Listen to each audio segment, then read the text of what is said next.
શું તમારો Instagram account થઈ જાય તો તમે ખોવાઈ જશો?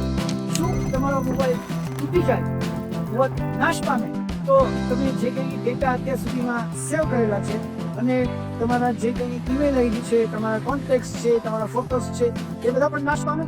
ના, એવું નથી થતું. જો તમારો મોબાઈલ નાશ પામે તો તમે સેવ કરેલી આઈડીની મદદથી તમે તમારા સોશિયલ મીડિયામાં ફરી વખત લોગિન કરી શકો છો અને નવા મોબાઈલમાં બધા જ ડેટા ટ્રાન્સફર કરી શકો છો.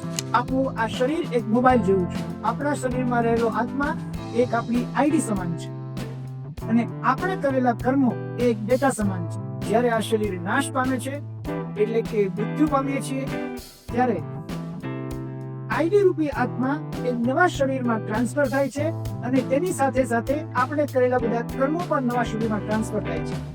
આ જ વસ્તુ ભગવાન શ્રી કૃષ્ણએ ભગવદ્ ગીતાના 2 અધ્યાયના 13મા શ્લોકમાં કહ્યું છે. દેહિનો અસ્મિન યથા દેહે કૌમારમ યૌવનમ જરા તથા દેહાંતર પ્રાપ્તિ ધીરસ્તત્ર ન મૂયતિ.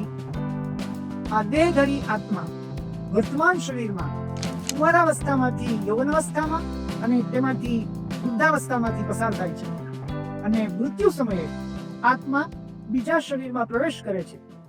ધીર એટલે કે સમજુ પુરુષ આ પરિસ્થિતિથી ગુંજાતો નથી. Thank you. હરે કૃષ્ણ.